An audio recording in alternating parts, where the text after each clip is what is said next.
Good morning, everyone. Happy Monday. For today, the scripture's a little long, but I think this is a really good one because it's about our favorite thing that we love to do, be disobedient. Well, for context, I'm advising everyone to read 1 Kings 13, verse 11 through 34. This is the story of Jeroboam. So if I said that wrong, I'm sorry.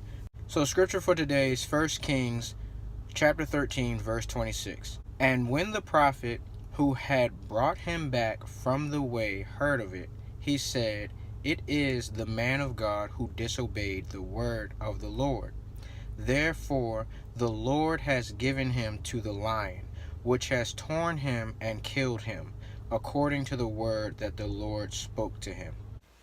Now, when I read this scripture, and what I'm hoping that you guys get from this, is the consequence of disobedience could be your life.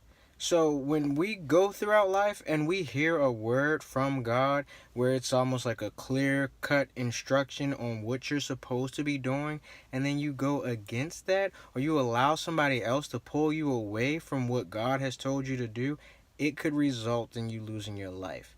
And there was a prophet in this story, so that's why I said you need to read all of verses 11 through 34 for complete context, because this particular prophet was divinely instructed by God for a task. And he let a prophet who was cursed to distract him and pull him away from what God had sent him to do. When God instructs you to do something, watch the people around you who may be trying to pull you away from it, because that disobedience may cost you your life. And I want everyone to live a life that is just abundant and is full of blessings. There's no need to sit there and go against the grain, especially when it's God's will, because when God's will, it will be done whether you decide to get on board or not. And that's the crazy thing about God.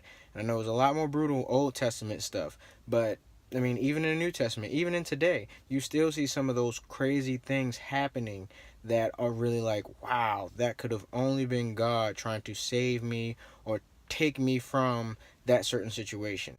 Love y'all. Have a blessed day. I'll see you tomorrow.